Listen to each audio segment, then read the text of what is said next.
Imagine waking up every morning to the crack of a whip, your body already aching from wounds that never heal. The sand beneath your feet is scorching the air, thick with dust and the stench of sweat and fear. You are not a person in the eyes of those who own you. You are a tool and number, a replaceable part in the machinery of a civilization that will one day be called glorious. But for you, the glory is built from pain, and every stone of the pharaoh's tomb is stained with your blood. This is not the story of kings or gods, but of the invisible millions who suffered in silence, whose names were never carved into monuments, whose lives were measured in lashes and broken bones. The truth about Egyptian slavery is far darker than the golden myths, and the horrors endured by those at the bottom of the pyramid are almost too much to believe. The first thing to know is that Egyptian slaves were not all prisoners of war or criminals. Many were born into bondage, their fates sealed before they could even speak. Children were torn from their mothers and set to work as soon as they could walk, carrying water, gathering reeds, or sweeping the endless corridors of their masters' homes. The youngest were often sent into the narrowest tunnels of the mines where adults could not fit. There, in the suffocating dark, they scraped at the rock with bare hands, breathing in poisonous dust that ate away at their lungs. Few survived to adulthood. Those who did were often maimed or blinded, their bodies twisted by years of toil. The work was relentless. In the fields, slaves labored from sunrise to sunset, their backs bent beneath the weight of baskets filled with mud and stone. Overseers watched from horseback, their whips ready to strike at the slightest sign of weakness. The Nile's annual floods brought little relief. When the river receded, the slaves were forced to repair the irrigation canals, digging through thick mud, swarming with leeches and biting insects. Disease was everywhere. Malaria, dysentery, and infections from untreated wounds claimed thousands every year. There were no doctors for slaves, only the occasional priest who might mutter a prayer before moving on to tend the wealthy. Inside the great construction sites, the suffering reached new heights. The building of pyramids and temples was a death sentence for many. Slaves hauled massive limestone blocks, their shoulders raw and bleeding from the ropes. The heat was unbearable, and water was rationed to keep them weak and docile. If a slave collapsed, he was dragged aside and left to die. Sometimes their bodies were thrown into the foundations, buried alive beneath the stones they had carried.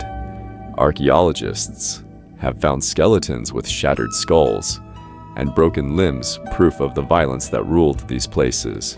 But the cruelty did not end with physical labor. Slaves were punished for the smallest infractions, talking back, dropping a tool, pausing to rest. Punishments ranged from beatings and mutilation to branding and even death. Some were forced to wear heavy wooden collars or shackles that tore at their skin. Others had their tongues cut out to prevent them from speaking. The fear of punishment was constant, a shadow that followed every step. Even sleep brought no escape. Many slaves were locked in cramped, filthy barracks, at night chained together to prevent escape.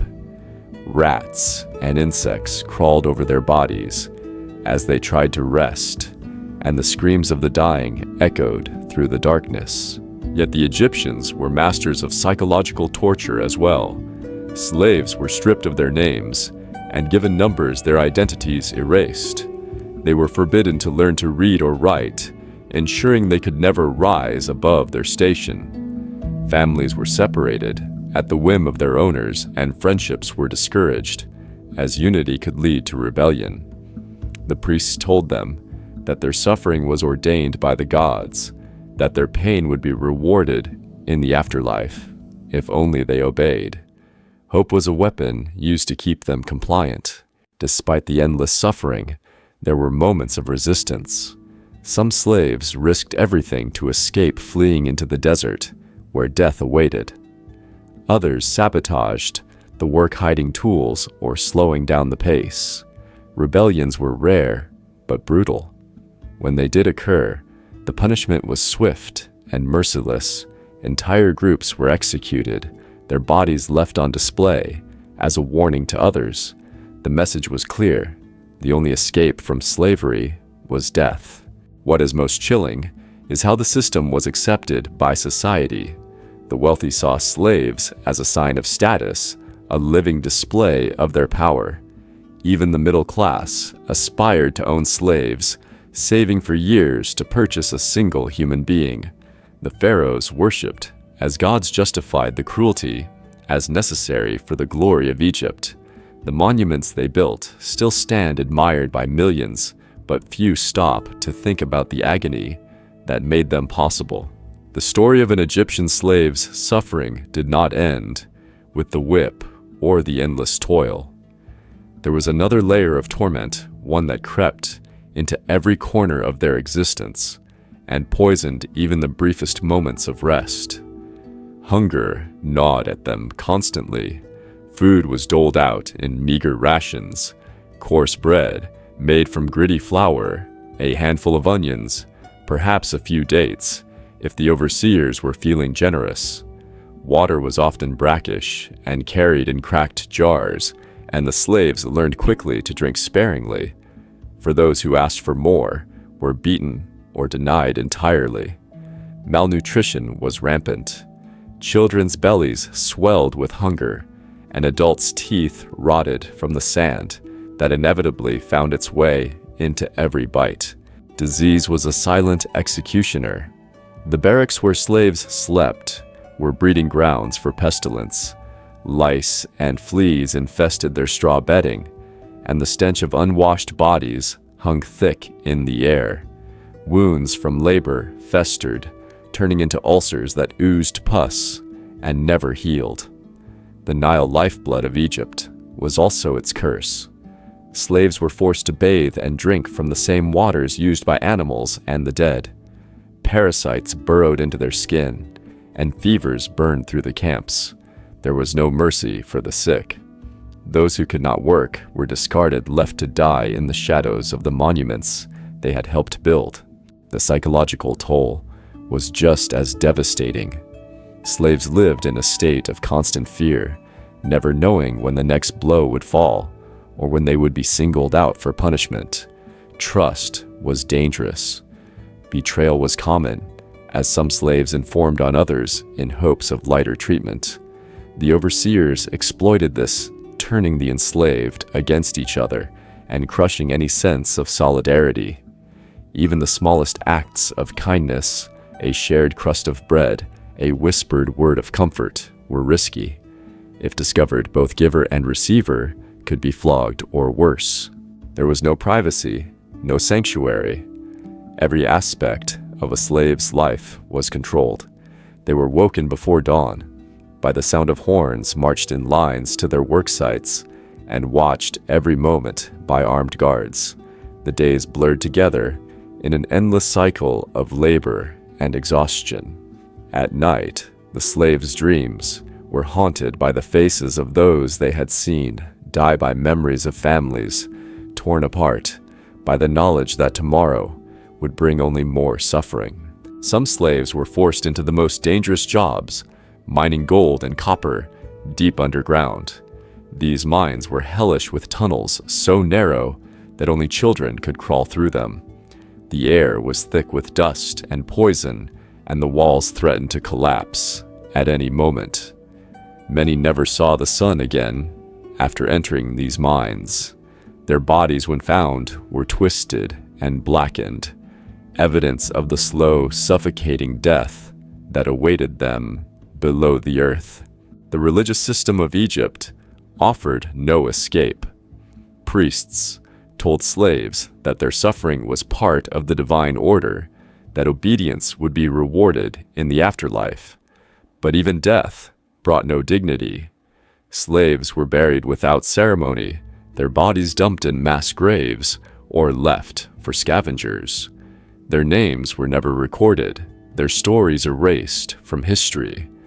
The monuments of Egypt, so admired today, stand atop the bones of thousands who died in agony, yet the cruelty was not always overt.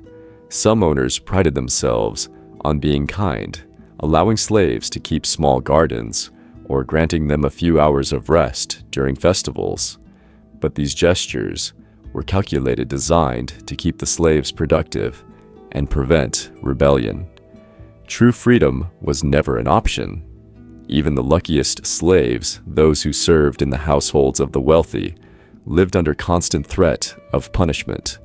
A single mistake, a broken vase, a spilled drink could mean a beating or worse. The scale of the suffering is almost impossible to comprehend. For every pharaoh whose name survives, there were tens of thousands of slaves whose lives were consumed and forgotten. The pyramids, temples, and tombs are testaments not just to human achievement, but to human cruelty.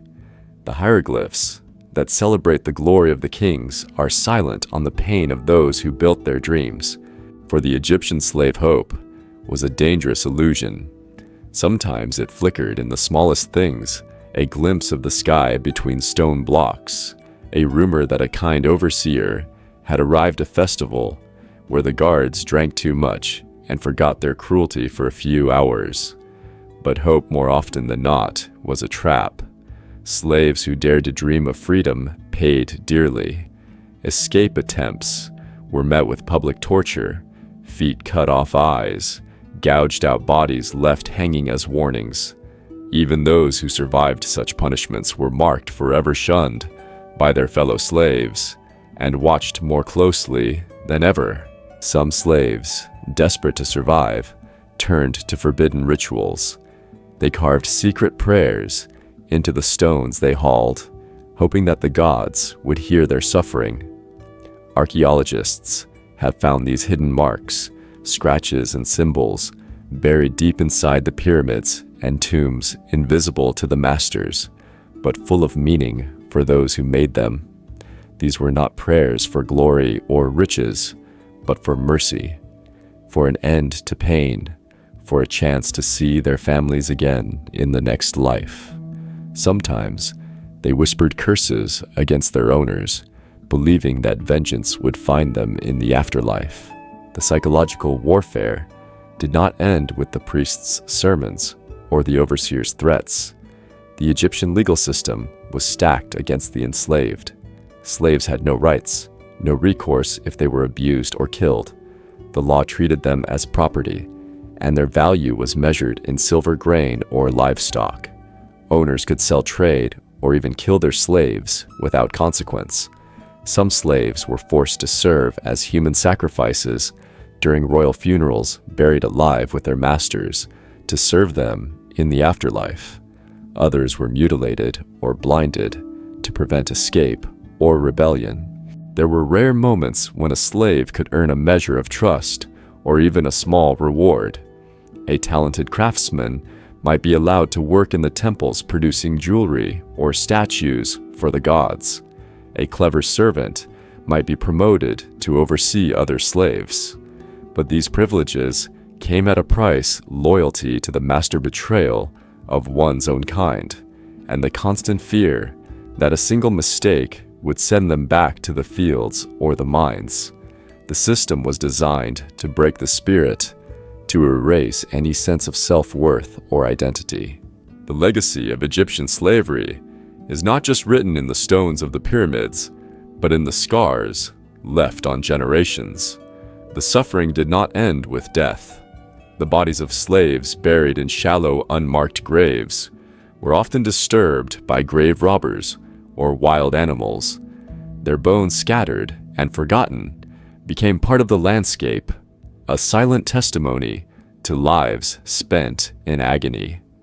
The stories of their pain were not recorded in the official histories, but they survive in the whispers of the wind across the desert, in the haunted silence of the tombs, in the nightmares of those who study the past. Modern research has uncovered some of these truths. Scientists have analyzed the remains of workers found near ancient construction sites and discovered evidence of malnutrition, broken bones that never healed, and diseases caused by brutal conditions. Ancient records, once believed to glorify the kindness of the pharaohs, now reveal the dark reality behind the monuments. The myth of the benevolent master has been shattered by the evidence of suffering on a scale that defies imagination. Today, the world marvels at the achievements of ancient Egypt, the pyramids, the temples, the art that has survived for millennia. But beneath the surface, the truth is far more disturbing. Every stone is a gravestone, every monument a memorial to the countless lives destroyed in the pursuit of glory. The pain of the Egyptian slave is a shadow that lingers, a reminder that greatness built on suffering is a legacy of horror, not triumph.